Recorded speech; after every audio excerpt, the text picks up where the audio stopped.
Ethan Hayes sat by the window of his small rented room, watching the rain fall. Each droplet hitting the pane felt like a tiny hammer blow against the fragile peace he desperately sought. It had been 6 months since the accident. 6 months since the laughter had died, since the light had gone out of his world. Grief was a suffocating shroud, heavy and relentless, clinging to him wherever he went. He'd tried everything: therapy, support groups, moving to a new city. Nothing dulled the ache, nothing quieted the whispers of regret in his mind. He needed absolute silence, a place where the world couldn't reach him and where he couldn't reach back. That's when he saw the ad, tucked away in the back of a local paper, almost hidden by an obituary. Caretaker needed Whispering Oaks Cemetery. Secluded location. Accommodations provided. Inquire within. Secluded. That word resonated deep within him. A cemetery. A place of final rest. Perhaps it could offer him some semblance of peace. A quiet place to simply exist. The drive was long, winding through forgotten back roads and dense, ancient forests that seemed to swallow the light. Whispering Oaks Cemetery was exactly as described. Vast, sprawling, and eerily beautiful. Ancient oak trees, gnarled and twisted like old bones, stood sentinel over rows upon rows of weathered headstones, some leaning precariously, others crumbling into dust. A low gray stone wall, partially overgrown with ivy, marked its perimeter, disappearing into the thick, perpetually misty woods. A faint, sweet scent, like damp earth and decaying flowers, hung heavy in the air. The caretaker's lodge was a small stone cottage nestled near the main gate, its windows dark and uninviting. Ethan found a grizzled old man waiting for him on the porch, nursing a pipe, his face a road map of deep lines, eyes like chips of flint. He introduced himself as simply Crow. "You the one about the ad?" Crow's voice was rough, like rust scraping stone. Ethan nodded, clutching his worn duffel bag. Ethan Hayes. "Yes, I'm here about the caretaker position." Crow took a long drag from his pipe, exhaling a plume of acrid smoke that seemed to hang unnaturally heavy in the still air. "It ain't for everyone. Nights are long. Loneliness is a thick blanket out here." He fixed Ethan with an unnerving stare. "You got a reason to be this far from the living." Ethan hesitated, then simply said, "I need quiet." Crow's lips twitched, a humorless ghost of a smile. "Quiet you'll get. And more." He led Ethan inside the lodge. It was Spartan but functional, a small kitchen, a cot in the corner, a dusty fireplace. On the small wooden table beside a worn Bible lay a single yellowed sheet of parchment. It was handwritten in a spidery, unsettling script. "These are your duties," Crow said, tapping the parchment with a gnarled finger. "And these are your rules. You follow them, boy. To the letter. Don't ask why. Don't break 'em, unless you want to join the permanent residents." There was no humor in his voice, only a profound, chilling seriousness that sent a shiver down Ethan's spine. Ethan picked up the parchment. His fingers felt cold, the paper strangely slick. The rules weren't typical cemetery policies. They were unsettling. Rules for the keeper of Whispering Oaks. Night shift. 1. At 12 a.m., if you encounter any grave marked only by a single, smooth, white river stone, do not step within 10 paces of it. Do not acknowledge its presence. If you hear a faint whisper from it, increase your distance immediately. 2. At precisely 1 a.m., place a freshly lit, unburnt white candle on the central slab of the Everglen crypt. Ensure it burns for exactly 33 minutes. Do not watch it. Do not retrieve the stub. 3. If you hear your name called from the darkness, distinctly and clearly, never respond. Never turn your head to acknowledge the sound. Continue your path as if you heard nothing. 4. The main cemetery gate is always to remain unlocked, even when no one is expected. If you find it closed, open it. Do not question who or what might have closed it. 5. If the cemetery fog thickens beyond its normal levels, becoming an opaque, all-encompassing whiteout, find immediate shelter in the caretaker's lodge. Do not emerge until the fog thins naturally. Do not attempt to communicate with anything within the deep fog. 6. The undisturbed soil beneath the oldest, gnarliest oak tree by the northern wall is never to be disturbed. Do not touch it.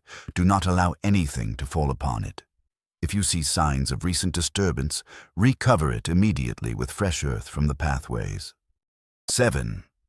Between 3 a.m. and 4 a.m., if you perceive figures standing amongst the older, forgotten headstones, do not make eye contact. Acknowledge them only by maintaining your distance and continuing your patrol. Do not approach. Ethan read the list, his blood running cold. These are unusual. Crow gave a low, dry cough. They keep things quiet, keep things balanced. You follow them, you live. You don't, well, like I said, permanent resident. He stood up, his gaze drifting to the window, where the first tendrils of evening mist were beginning to creep into the cemetery. Your shift starts at dusk. I'll be gone by then. Keys are on the hook by the door. Ethan watched Crow walk away, disappearing into the deepening twilight. The scent of damp earth and decay seemed to intensify, wrapping around him. He was alone, and the rules, they felt less like guidelines and more like a desperate prayer to something ancient and hungry. He had sought silence, but he had found something else entirely, something waiting. Dusk bled into night, painting the sky in bruised purples and grays. Ethan, armed with a heavy-duty flashlight and the laminated rule sheet tucked deep in his pocket, stepped out of the lodge. The air was heavy, still, the pervasive scent of damp earth and decaying flora almost cloying. The cemetery stretched out before him, a vast, silent expanse of shadows and leaning stones. The ancient oaks, barely visible through the creeping mist, seemed to writhe like tortured soul. His first duties were simple: checking the perimeter fence, ensuring the main gate remained unlocked. Rule 4. The iron gate was massive, ornate, a testament to an era long past. It stood ajar, just as Crow had left it. Ethan felt a prickle of unease. Why leave it open? What kind of security was that? What was supposed to be kept in, or, more terrifyingly, what was supposed to be allowed out? He forced the thought away, focusing on the simple act of checking the rusty hinges. As he walked, the silence pressed in on him, profound and watchful. It wasn't the peaceful quiet he had sought, but a heavy, expectant stillness, as if the very ground was holding its breath. His flashlight beam cut through the gloom, dancing over weathered epitaphs and moss-covered cherubs. Around 11:30 p.m., as he patrolled a particularly old section of the cemetery, his beam fell upon it. A small, almost unremarkable grave. But instead of a headstone, it was marked by a single, smooth, white river stone. It glowed faintly in the beam of his light, an unnatural phosphorescence. Rule 1. The unmarked stones. After 12 a.m. After 12 a.m., if you encounter any grave marked only by a single, smooth, white river stone, do not step within 10 paces of it. Do not acknowledge its presence. If you hear a faint whisper from it, increase your distance immediately. It wasn't midnight yet. He was still safe. But he felt an inexplicable pull towards it, a strange curiosity. He knew he shouldn't, but he took a step closer, then another. The air around the stone grew perceptibly colder, and a faint, almost imperceptible hum seemed to emanate from it, a low, resonant vibration that made his teeth ache. He felt a sudden, inexplicable melancholy, a wave of profound sadness washing over him, as if all the grief in the world had condensed into this one small stone. He checked his watch.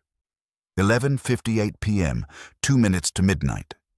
He was too close. He felt a faint, fleeting sensation, as if something soft had brushed against his ankle. He gasped, stumbling back, pulling away from the stone. The cold dissipated. The hum faded. He was out of the 10-pace radius. He stood there, panting, staring at the innocent-looking stone. It was just a rock, but it had resonated with something deep inside him, something sorrowful and ancient. He had barely avoided breaking the rule. This was just the beginning. The incident with the unmarked stone left Ethan shaken but solidified his understanding. These rules were not mere superstition. They were literal instructions for survival. He spent the remaining hour before 1 a.m., maintaining a wide berth from any unmarked graves, his senses acutely aware of every rustle of leaves, every shift of shadow. 12:55 a.m. His next duty, the Everglen offering. Rule 2. The Everglen offering, 1 a.m.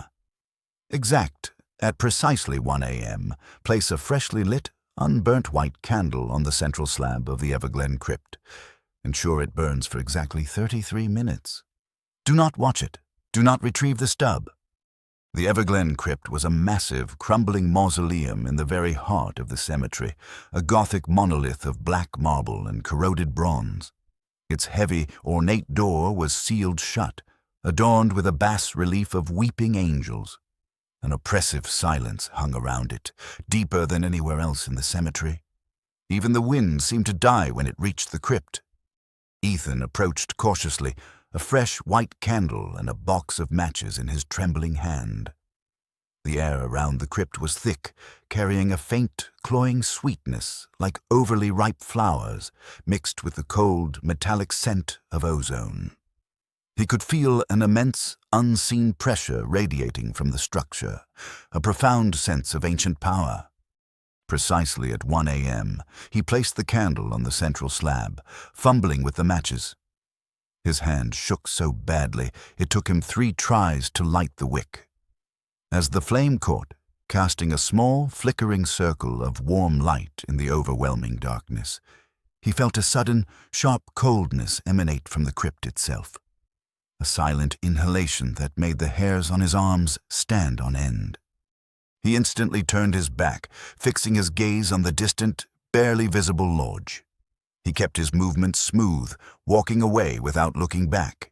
He could feel the presence of the crypt behind him, a vast, hungry void silently consuming the light, the warmth of the small flame. The sweet, sickly scent intensified, then slowly, mercifully, began to dissipate as he increased his distance. He made sure not to glance back, even for a second. Do not watch it. He reached a safe distance, then slumped against an old headstone, gasping for air. The cold had seeped into his bones and a profound weariness settled over him. 33 minutes. He would have to wait, resisting the urge to check. The next 33 minutes were an agony of suspense. Ethan kept his back to the Everglen crypt, his ears straining, his imagination conjuring images of unseen things drawn to the flickering flame behind him. He focused on the distant, barely visible outline of the Caretaker's lodge, a small beacon in the vast, oppressive darkness of the cemetery.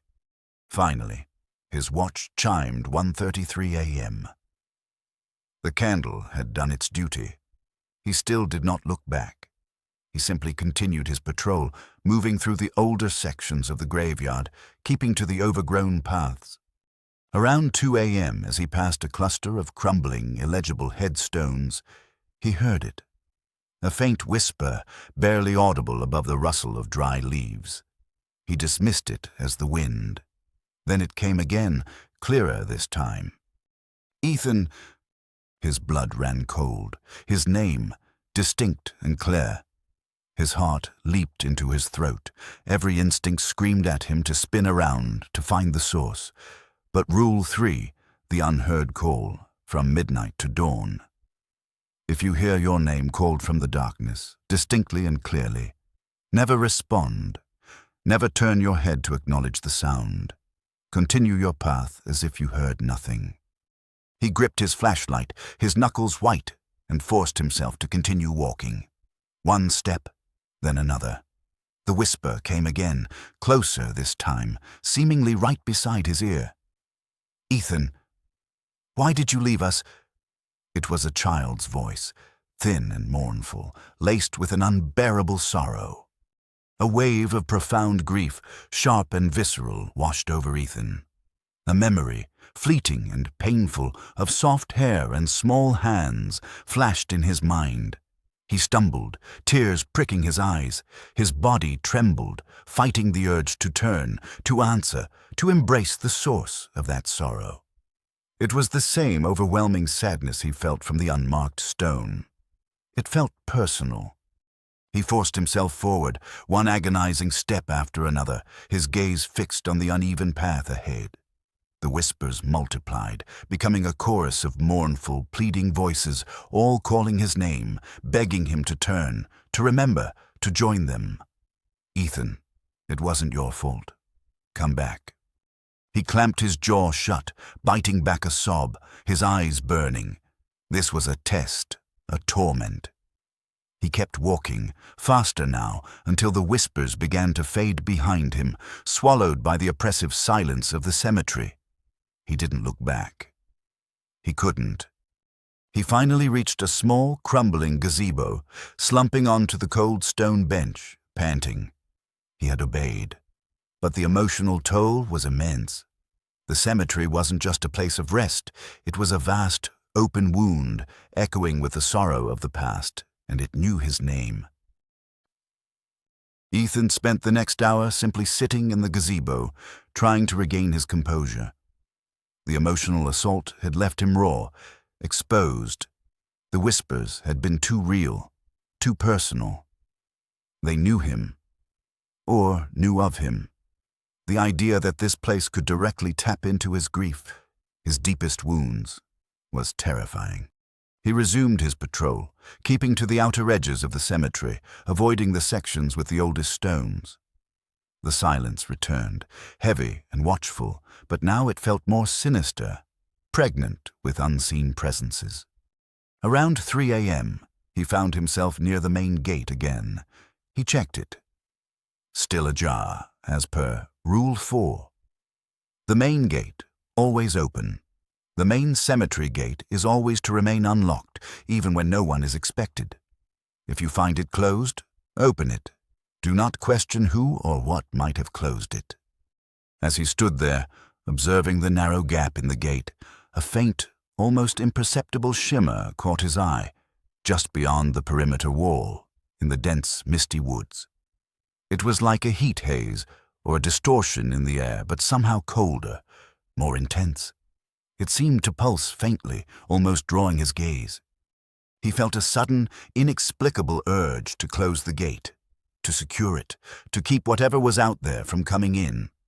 But the rule was explicit, always to remain unlocked, and if found closed, open it. Do not question who or what might have closed it. He stared at the shimmering distortion. It seemed to grow, to intensify, vaguely forming into tall, impossibly thin shapes within the mist, just beyond the gate. They weren't moving, just being. Waiting, watching. He couldn't make out any details, just the chilling sense of immense, unearthly beings. He felt a wave of profound fear, cold and pure. He was standing between these entities and the world beyond the cemetery, and the gate, the only barrier, was to remain open. It was an invitation, a macabre welcome mat. He backed away slowly, his eyes fixed on the shimmering shapes beyond the gate. He didn't understand. Why leave it open? Was it to allow certain entities in, or was it to let something out? The thought sent a fresh wave of terror through him. He hurried away from the gate, the sense of being watched intensifying with every step. The feeling of being watched intensified as the hours dragged on. Ethan found himself constantly scanning the periphery of his flashlight beam, his heart thrumming with a nervous rhythm. The entities beyond the gate, the whispers, the cold stone, they were all part of a living, breathing horror, Around 4 a.m., a new unsettling phenomenon began. The cemetery fog, which had been a light, ethereal presence, began to thicken dramatically. It wasn't just creeping in from the woods, it seemed to well up from the very ground, swirling and coiling, becoming an opaque, all-encompassing whiteout. Within minutes, visibility dropped to mere feet. The world dissolved into a featureless, chilling grey. Rule 5. The deep fog. Find shelter. Immediately. If the cemetery fog thickens beyond its normal levels, becoming an opaque, all-encompassing whiteout, find immediate shelter in the caretaker's lodge. Do not emerge until the fog thins naturally. Do not attempt to communicate with anything within the deep fog. Ethan stumbled through the rapidly thickening fog, disoriented and panicked. He could barely see his hand in front of his face. The familiar pathways vanished, replaced by a swirling, impenetrable void. The cold intensified, piercing his coat, seeping into his bones. He could hear faint, disembodied sounds within the fog. A soft, slithering noise, a faint, mocking giggle, and sometimes a low, guttural growl that seemed to vibrate through the very air. He bumped into a tombstone, nearly tripping. He had to find the lodge. Now he moved faster, blindly trusting his instincts, pushing through the cold, wet air. The sounds grew closer, seeming to circle him, mocking his blindness. He felt phantom touches on his arms, on his face, cold and clammy. He could almost smell something foul, like stagnant water and ancient decay, within the fog. He finally stumbled upon the outline of the lodge, a dark, indistinct mass in the swirling white. He fumbled for the door, his hands numb. He burst inside, slamming the heavy door shut, plunging himself into relative darkness, but safe from the oppressive whiteout. He leaned against the door, panting, straining his ears. The sounds from outside the fog seemed to intensify for a moment. Louder, slithering, distinct giggles, then slowly began to recede, swallowed by the thick silence that only deep fog could bring. He sank to the floor, shivering, utterly drained. He had obeyed. But he knew with chilling certainty that whatever lurked in that deep fog was something far beyond mortal comprehension, and it had been terrifyingly close. The deep fog clung to the cemetery for what felt like an eternity. Ethan huddled in the lodge, peering occasionally through the grimy windows, seeing nothing but the swirling, impenetrable whiteout. The silence was absolute, broken only by the frantic pounding of his own heart. He tried to sleep, but nightmares of grasping shadows and whispering voices plagued him. Finally, just as the first hint of pre-dawn light began to lighten the sky, the fog began to thin. Slowly, like a vast unseen curtain being drawn back, the cemetery began to reappear, distorted and dripping with moisture. He waited until he could clearly discern the shapes of the nearest headstones before venturing out. The air was still cold and damp, but the oppressive presence was gone. The cemetery seemed to sigh, returning to its usual eerie quiet. Ethan resumed his patrol, feeling a new sense of urgency. The rules were essential, but he needed to understand why. His path eventually led him to the northern wall, where the oldest, gnarliest oak tree stood, its ancient branches twisting like arthritic limbs. Rule 6. The old oak's soil, never disturb. The undisturbed soil beneath the oldest, gnarliest oak tree by the northern wall is never to be disturbed. Do not touch it. Do not allow anything to fall upon it. If you see signs of recent disturbance, recover it immediately with fresh earth from the pathways. The ground beneath the tree was barren, strangely devoid of fallen leaves or debris, a patch of dark, bare earth amidst the overgrown grass. It radiated a profound coldness, even colder than the surrounding cemetery. He felt a faint, almost imperceptible thrumming coming from deep within the earth, a vibration that resonated in his teeth. He saw something, a subtle, almost invisible ripple on the surface of the soil, as if something had just passed beneath it. And then a faint, dark smear, like oil, appeared on the surface, slowly seeping into the earth. It smelled faintly of ozone and something metallic, like stale blood. Ethan's breath hitched. Disturbance. He had to cover it. But what had caused it? He looked around frantically. There was no fresh earth nearby. He had to find some. He felt a sudden, inexplicable urge to dig, to uncover what lay beneath. But the rule was absolute. Never disturb. He found a patch of loose soil by a nearby pathway, scooped it up with his bare hands, and hurried back to the oak. With trembling fingers, he carefully sprinkled the fresh earth over the dark smear, gently patting it down. As the last bit of soil settled, the dark smear vanished, absorbed into the earth. The thrumming subsided. The profound cold lessened. He stepped back, wiping his hands on his trousers, feeling a chill deep in his bones.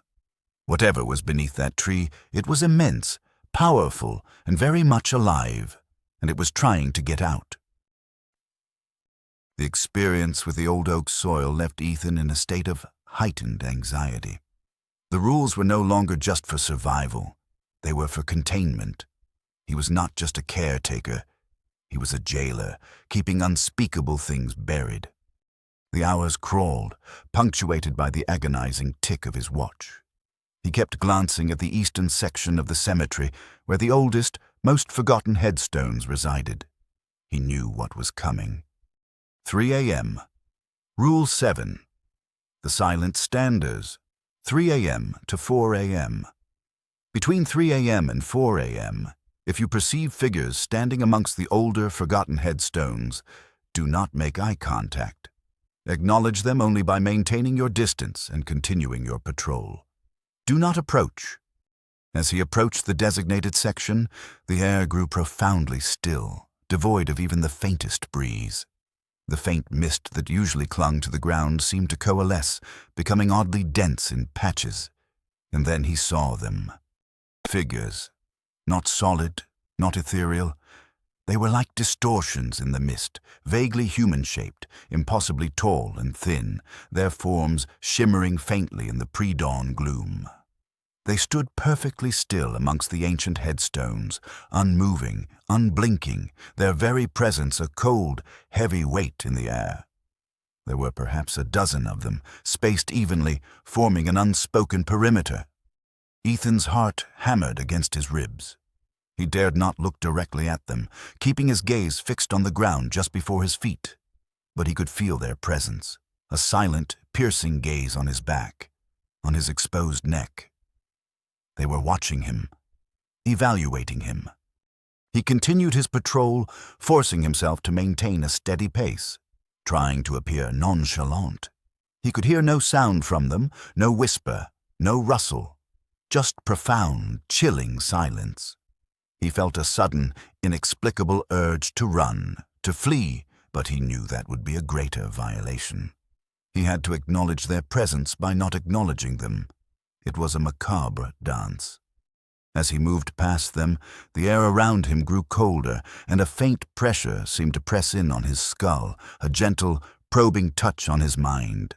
He felt a surge of ancient memories, not his own, fragments of forgotten rituals, of desperate bargains, of souls lost and consumed. It was overwhelming, a cacophony of ancient whispers that threatened to crack his sanity. He squeezed his eyes shut for a moment, fighting against the mental intrusion, then opened them, forcing himself to move. He finally cleared the section, the pressure on his mind slowly receding, the figures disappearing behind him into the persistent mist. He had obeyed. But the images and whispers of forgotten horrors had been seared into his mind. He was no longer just a spectator. He was becoming a conduit. The rest of the night was an agonizing blur of terror and a frantic attempt to rationalize. Ethan returned to the lodge, utterly drained, the spectral images and ancient whispers from the silent standers replaying in his mind. He knew he was losing his grip on sanity. He needed answers, something to explain the impossible. He remembered Crow's words. They keep things quiet, keep things balanced, and the old Bible on the table. Maybe there was something else. He began to search the lodge, meticulously, desperately. He pulled out drawers, checked under the cot, ran his hands along the dusty shelves, and finally, tucked away in a loose floorboard beneath the fireplace hearth, he found it. A small, leather-bound journal, its pages yellowed and brittle, filled with spidery, faded ink. It was a caretaker's journal. The first entries were mundane, weather observations, inventory. But then they began to change, becoming increasingly frantic, paranoid. October 17th, 1952. The fog is thicker tonight. Too thick. The rule says stay in the lodge. But I hear them, whispering. My name. They want me to turn around. November 3rd, 1952. The Everglen offering. The candle burned too fast, the air around the crypt. It felt empty, as if it consumed more than just the flame. I saw shadows detach themselves from the stone. December 1st, 1952. The silent standers are bolder, closer. I felt a touch. So cold. They are not dead. They are waiting. For what? For me to break the rules? January 12th, 1953. The old oak tree. The soil moved. I saw something, a flicker of light beneath. I recovered it, but the humming, it changed pitch.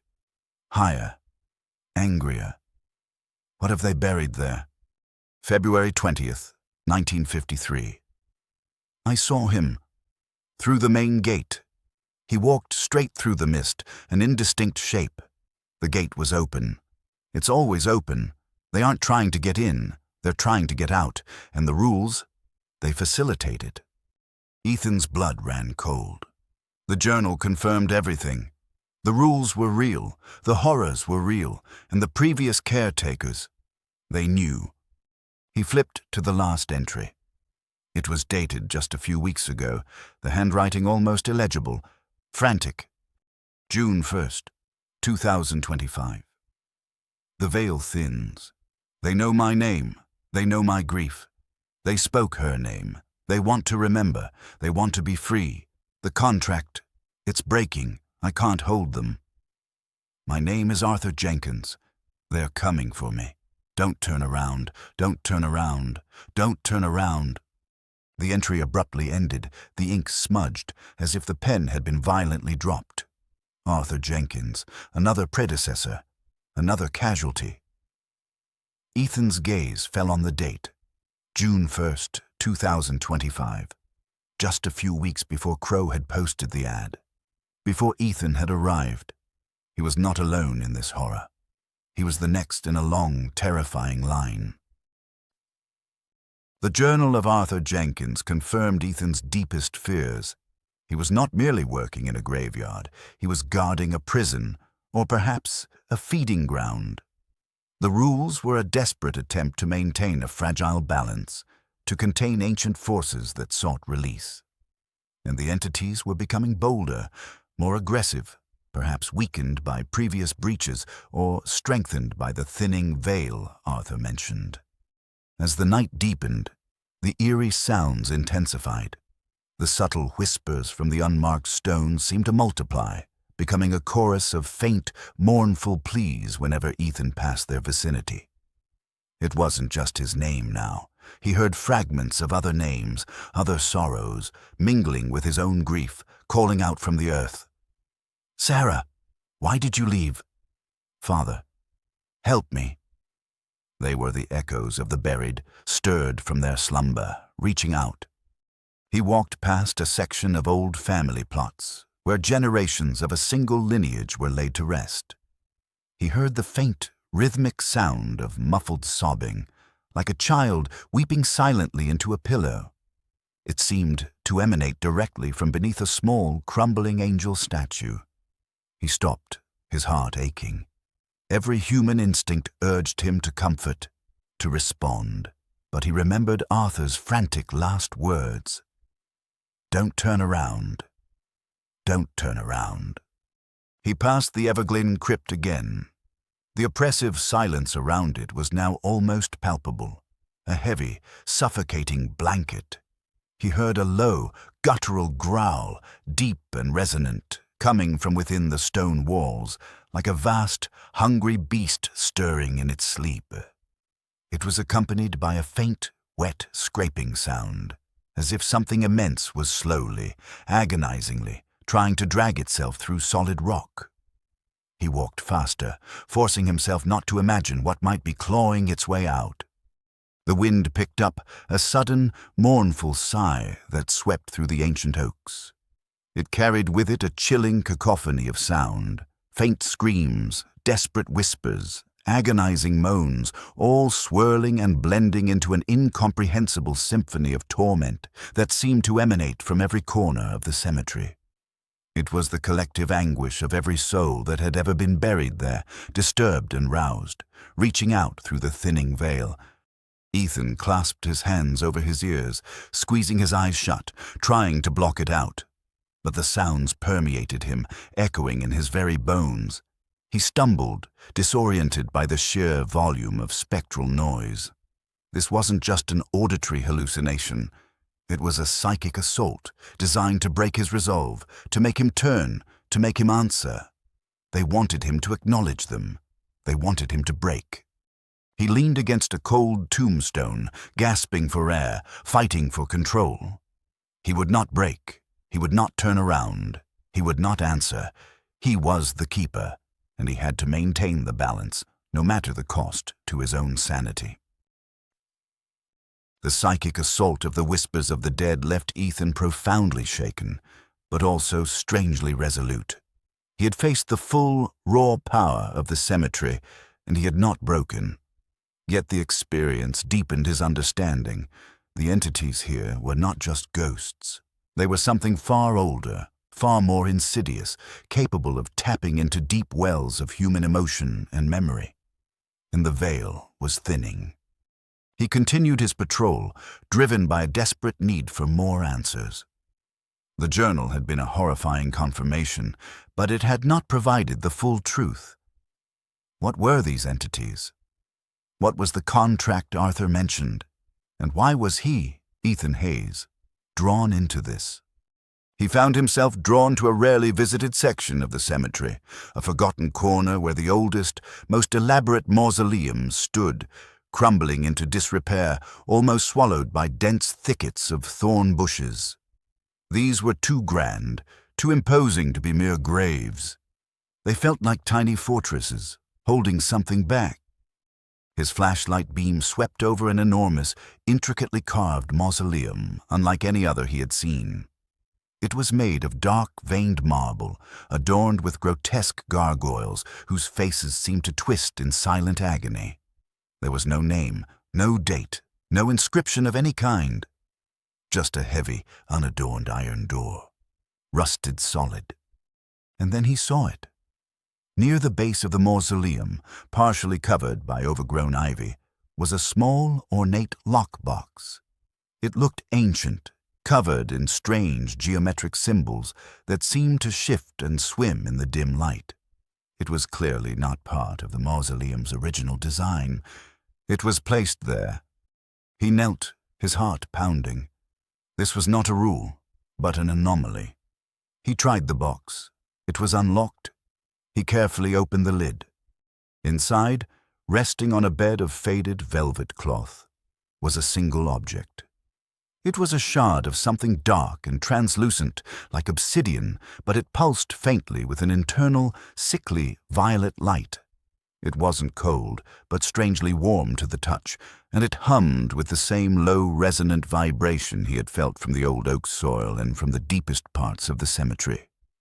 As he touched it, a wave of profound knowledge, vast and incomprehensible, washed over him, a torrent of images and sensations that threatened to overwhelm his mind. He saw a primeval world shrouded in eternal mist, where towering, impossible structures pierced the sky. Shadowy figures, not human, tending to glowing conduits that stretched deep into the earth. The evergreen crypt, not as a tomb, but as a sealed portal, humming with contained power. The old oak as an anchor, drawing something from the deep earth. The graveyard itself as a vast, intricate diagram, its paths and stones forming a complex network. And finally, a glimpse of himself, younger, desperate, standing before Silas, not in a diner, but in a hidden chamber beneath an ancient library, signing a blood-red contract. A contract for forbidden knowledge, for a temporary reprieve from a crushing loss, a promise to serve as a keeper, and the price. His memories, slowly extracted and consumed by the very entities he was meant to contain. The shard pulsed brighter, the knowledge threatening to crack his skull. He dropped it with a gasp. It clattered back into the lockbox, and the torrent of information abruptly ceased, leaving him disoriented and nauseous. He stared at the shimmering obsidian shard. This wasn't just a grave. This was a prison. And he, Ethan Hayes, had signed a contract to be its jailer. The entities were not just spirits. They were something primordial, ancient, bound by forgotten rites, feeding on the very fabric of memory and grief. The revelation from the obsidian shard was a devastating blow. Ethan wasn't merely a victim. He was a willing participant, a desperate scholar who had traded his memories for forbidden knowledge, for a fleeting escape from an unbearable grief. The cemetery was not just a job. It was his prison, his life's payment. The rules were his shackles, meant to keep him compliant, functional and unaware, until he, too, eventually became part of the collection. The memory of Sarah, the painful void of her absence, had been the bait. He looked at the crypt, the oak, the unmarked stones, the shimmering gate with new, horrifying understanding. They were not merely places. They were nodes in a vast, ancient system, powered by grief, memory, and the unseen entities he now knew as the Archons, the primordial beings Silas served. The contract bound him to feed them, or perhaps to prevent their full escape. A cold, burning rage ignited within him, battling against the profound despair. He had to break free, not just from the cemetery, but from the contract, from the memory wipe. He had to expose Silas, expose the Archons, reclaim his life, and mourn Sarah on his own terms, not as part of some grotesque bargain. He remembered the security monitor in the diner, Michael Brennan's final message. He remembered the phone call in the diner, the struggle to speak. The rule-breaking was not just a violation. It was a struggle for consciousness, a means to send a signal. He had to send a clearer message. He had to find a way to disrupt their reconditioning and the Archon's power. He knew there was a hidden communication line, a forgotten, ancient method that predated modern technology, built into the very fabric of the cemetery. The rules themselves hinted at it. The candle offering, the gate, the specific times. They were rituals, and rituals could be subverted. He thought of the red rotary phone in the diner, its 66 seconds call, the number 66, and the 33 minutes for the candle, doubling it, tripling it, a specific resonant frequency. He needed to create a counter-ritual, something that would amplify his will, not theirs. He would use their own methods against them. The remaining hours of the night were a frantic, desperate blur. Ethan moved with a newfound purpose, fueled by a cold rage and a terrifying clarity. He would use the Archon's own rules, their own rituals, against them. He started with the Everglen crypt. Instead of one candle, he retrieved a dozen from the lodge. Exactly at 4 a.m., he lit them all, placing them around the central slab of the crypt, not just on it. The flame was wilder, brighter, casting dancing shadows that seemed to recoil from the light. He forced himself to watch them, defying Rule 2. He could feel an immense, unseen pressure building around the crypt, a silent scream of resistance from within. The sickly, sweet scent intensified, becoming almost unbearable, like suffocating fumes. Next, the old oak by the northern wall. He knew it was an anchor point. He grabbed an old spade from the lodge shed. Ignoring Rule 6, he began to dig. The earth was cold, strangely resistant, but he dug with a furious abandon. The thrumming from deep within the ground intensified, rising to a painful crescendo, shaking the very earth beneath his feet. He could feel unseen tendrils of energy lashing out, striking his mind, trying to deter him. But he pushed through, fueled by rage. He unearthed it. Not a buried artifact, but a glowing, intricate network of pulsating roots, impossibly old, radiating the same violet light as the fungi in the basement of the diner, and wrapped around a tarnished, ancient bell. A bell that seemed to vibrate with a silent, deafening hum. This was the true source of the thrumming, the Archons' ancient root system, their tether to this plane. He grabbed the bell. It was freezing cold, burning his hands with its chill. He felt a sudden, profound resistance, as if the earth itself was trying to pull it back down. He pulled harder, his muscles straining, until it came free with a sickening rip sound. The violet light dimmed around the roots, and the thrumming began to falter, sputtering like a dying heart. He sprinted towards the main gate, the heavy bell clutched in his hand. The shimmering figures beyond the gate, previously still, were now writhing, their forms indistinct, agitated, their silent gaze replaced by an unseen, frantic hunger. He ignored Rule 4, the always open directive, and slammed the heavy iron gate shut with a resounding clang, pulling the ancient chain and wrapping it around the rusted posts, securing it with an old, heavy padlock he'd found in the shed. The shimmering figures pressed against the gate, their forms distorting further, like smoke trying to escape a bottle. He raised the bell, the ancient object vibrating with erratic power, and looked directly into the blackness beyond the gate, defying Rule 7. He would make eye contact. He would acknowledge them, not with fear, but with defiance. He would send his message. With a final, desperate surge of will, he rang the bell. The sound of the ancient bell, ripped from the earth, tore through the cemetery. It wasn't a gentle chime. It was a dissonant, agonizing shriek, a sound that seemed to shatter the very fabric of the air, echoing through the vastness of whispering oaks, resonating with the vibrating roots still pulsing in the earth. The sky above seemed to ripple, and the entire cemetery pulsed with chaotic, uncontrolled energy. The Archons howled, not with sound, but with an agonizing, psychic scream that ripped through Ethan's mind, threatening to tear it apart. He felt his memories, the truth he had just reclaimed, battling against the force trying to re-erase them. He staggered, blood trickling from his nose and ears, but he held on, clenching his jaw, refusing to fall. The bell continued to shriek, a desperate counter-frequency against their power. The ground around him began to tremble violently. The oldest headstones cracked, mausoleums groaned.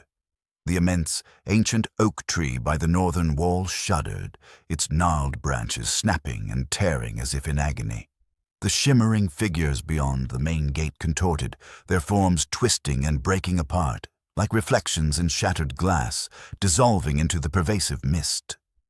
The cold, metallic ozone scent intensified to an unbearable degree, a choking miasma. The very air itself seemed to thin, becoming frigid and sharp. A void. Ethan felt himself being pulled, stretched, his consciousness expanding beyond his body, seeing the cemetery as a vast, pulsating diagram of power connected to the world, to the Archons, to his own memories. He was a node, a conduit, a gate. And then, just as the pain became unbearable, just as he felt his mind on the verge of splintering into a million fragments, the first sliver of dawn light pierced the heavy mist. It wasn't a gentle sunrise. It was a violent, blinding burst of golden light that slammed into the cemetery like a physical force.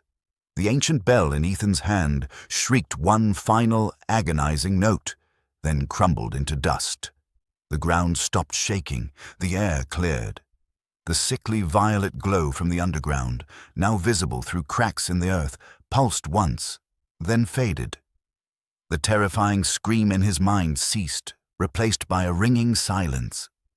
Ethan collapsed, gasping for air, lying amidst the scattered dust of the bell. His body ached, his mind felt raw, exposed but clear. The memories were still there. The truth was still there. He had survived. He had remembered. He had fought back.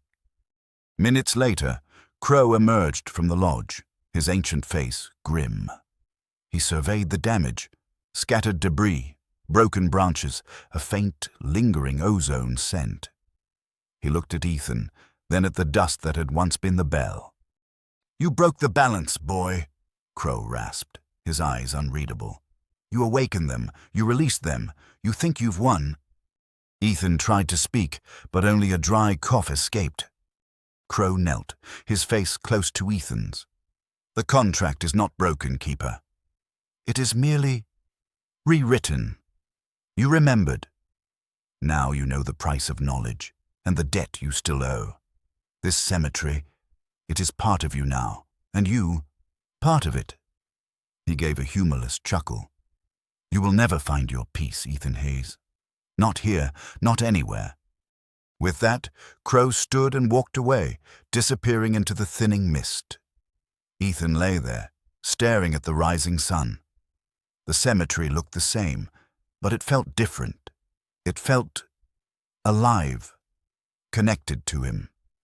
He could almost feel the pulse of the ancient roots beneath the earth, the faint whispers of the disturbed dead. He eventually rose, legs stiff, mind reeling. He walked out of the cemetery, through the still-ajar main gate. He didn't look back, but he knew with chilling certainty that he couldn't escape Whispering Oaks. The peace he had sought was a lie. He was the keeper, and the graves, they would always whisper his name. Forever,